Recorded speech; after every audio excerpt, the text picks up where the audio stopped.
এখানে আমরা রেডি হয়ে গেছি, বাইরে আমাদের টোটোও চলে এসেছে আর এই ব্যাগের মধ্যে মা সমস্ত কিছু গুছিয়ে নিয়েছে। আজ শ্রাবণ মাসের শেষ সোমবার, আমরা যাচ্ছি মন্দিরে পুজো দিতে। প্রথমটাতে যে মন্দিরে গেছিলাম সেই মন্দিরে নয়, এটা অন্য মন্দিরে। সোমবার আমাদের এখানে হাট বসে, আমরা এসে দেখছি 2-4টে দোকানও বসেছে। আমরা যখন মন্দিরে এলাম মন্দির ফাঁকাই ছিল, ওই আমাদের আগে দুজন পুজো করছিল। ওনাদের পুজো হয়ে যাওয়ার পর মা এখানে আমাদের ডালাটা সুন্দর করে সাজিয়ে নিয়েছে। আমরা বোনের জন্য অপেক্ষা করছিলাম, ওদিক থেকে বোনও আসবে, বোনের সাথে ওদের পাড়ার দুটো কাকিমাও এসেছিল।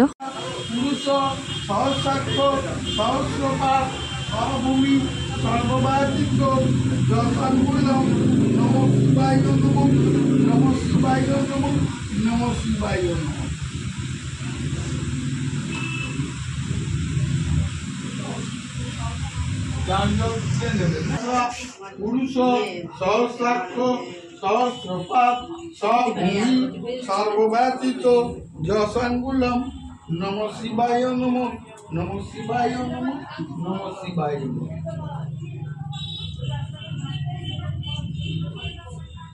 ফ্যানটা 2 মিনিট বন্ধ হয়েছে, থাকা যাচ্ছে। দেবো চালিয়ে দেবো।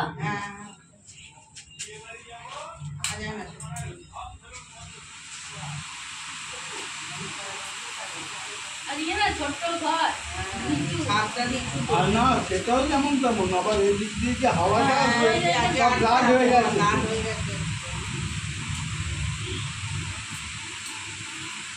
কষ্ট করেছিলাম বিপদটা দিয়ে, কারেন্ট ছিল না সারা দিন, কি অবস্থা বাবা।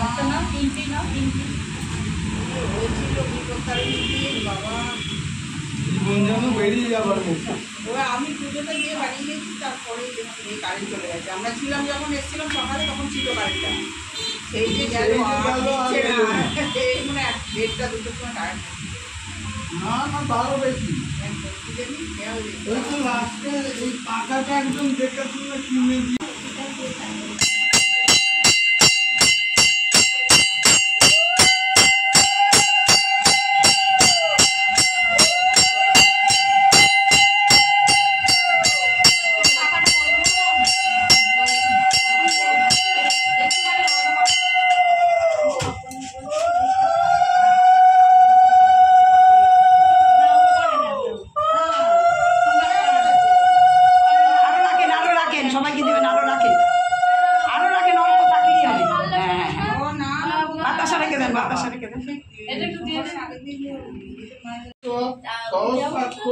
সহস্রপাত সভূমি সর্বব্যাতীত যশাঙ্গুলম নম শিবায় নম নম শিবায় নম নম শিবায়।